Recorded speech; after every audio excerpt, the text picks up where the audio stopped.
Gas શરૂ કરી દીધો છે આપણે ને આપણે તેલ મૂકી દઈએ.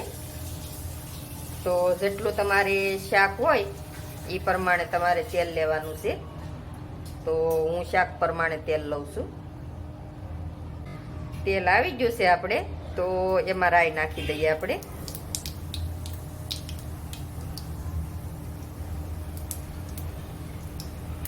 હવે આપણે એમાં જીરું નાખી દેવાનું છે.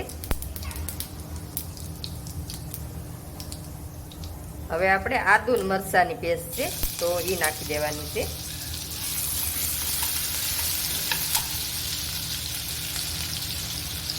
હવે આપણે ડુંગળી લીધી છે તો એ ડુંગળી નાખી દઈએ.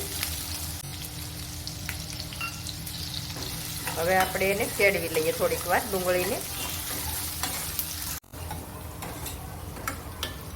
ડુંગળી આપણે થોડીક સડી ગઈ છે તો આ રીતે આપણે ચેડવી લેવાની છે.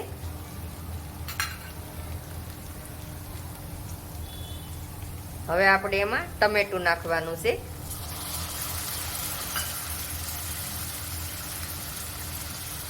હવે આપણે એમાં નિમક નાખવાનું છે.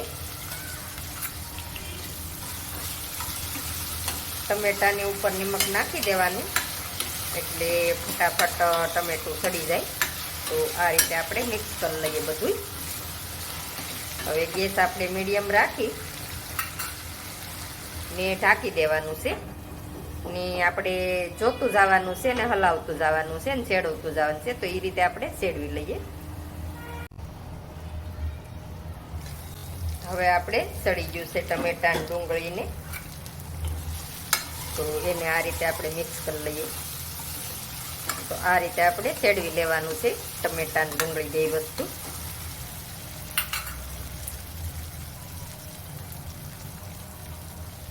હવે એમાં આપણે મસાલા કરી લઈએ.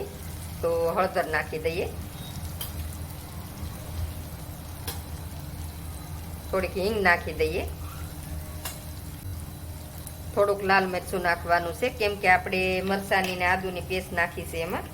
તો લાલ મરચું આપણે ઓછું નાખવાનું છે.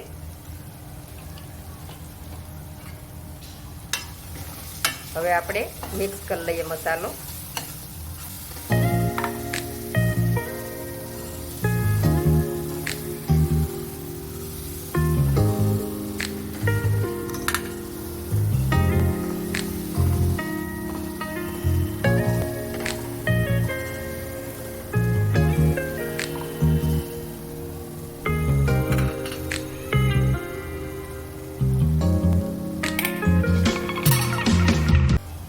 હવે આપણે અડદની દાળ લીધી છે તો એને 2-3 કલાક પલાળી દેવાની ને પછી આપણે ધોઈ લેવાની છે. તો પલાળી દીધી હતી મેં 2-3 કલાક ને પછી લઈ લીધી છે. હવે આપણે દાળને મિક્સ કરી દઈએ. તો દાળને આપણે તેલમાં સડવા નથી દેવાની. આ રીતે કાંઈ આપણે મિક્સ કરી દેવાની છે.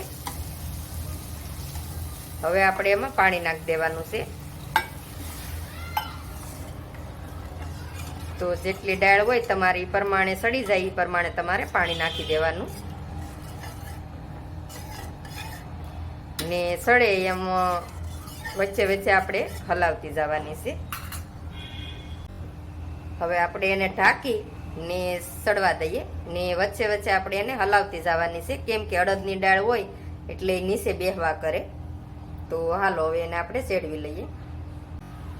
તો દાળ આપણી સડી ગઈ છે.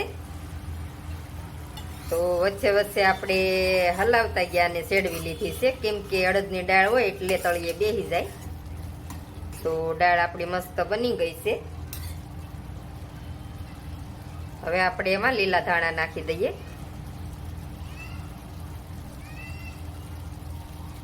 ને હવે મિક્સ કરી લઈએ પાછા આપણે.